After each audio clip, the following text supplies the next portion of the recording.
fait que quelques années que je sais que je suis hypersensible. C'est une psychologue qui a mis, les mots, là-dessus.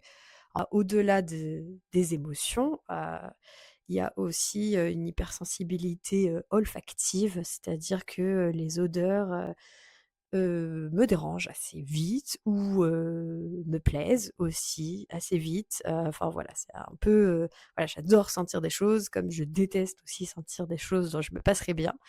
Et puis surtout, c'est des fois un peu bizarre pour les gens parce qu'on a l'impression que je sens des odeurs, fantômes qui n'existent pas, mais elles existent bel et bien. Et donc du coup, pour en revenir à l'écriture, ça, c'est forcément quelque chose qui m'influence dans mes descriptions et dans la façon, souvent aussi, dont mes personnages perçoivent le monde.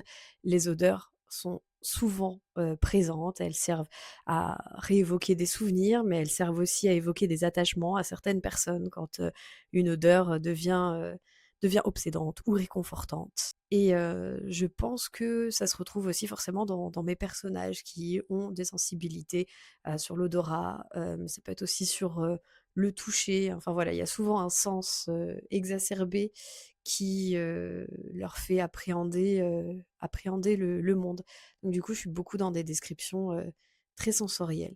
Après, l'inconvénient, c'est que déjà, les descriptions, ça n'intéresse pas forcément tous les lecteurisses. Surtout aussi des fois je vais trop loin dans mon petit monde et des choses qui me paraissent, compréhensibles sont pas forcément que ça soit dans la façon de réagir des personnages. Je sais qu'on m'a déjà dit que ça pouvait arriver que des fois mes personnages réagissent vraiment, de façon trop intense. Voilà, parce que sans doute je réagis de façon trop intense. Il y a aussi, des fois dans les descriptions, je vais associer une couleur à une odeur, ce qui est pas du tout en fait, forcément très clair, pour, la majorité, des gens.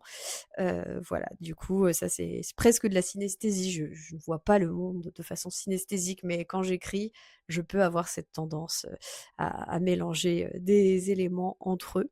Je sais pas si c'est très clair tout ce que je raconte. Enfin voilà, je ne sais pas si vous, ça vous évoque des choses, si vous avez envie de partager sur, voilà, si vous êtes, une personne, sensible, ou pas. C'est quand même 15 à 20 de la population, donc il y en a forcément dans les gens qui me suivent. Et puis, peut-être aussi que vous connaissez des personnes qui sont sensibles, que vous vivez, avec ces personnes au quotidien. Donc voilà, n'hésitez pas à partager, là-dessus. Puis voilà.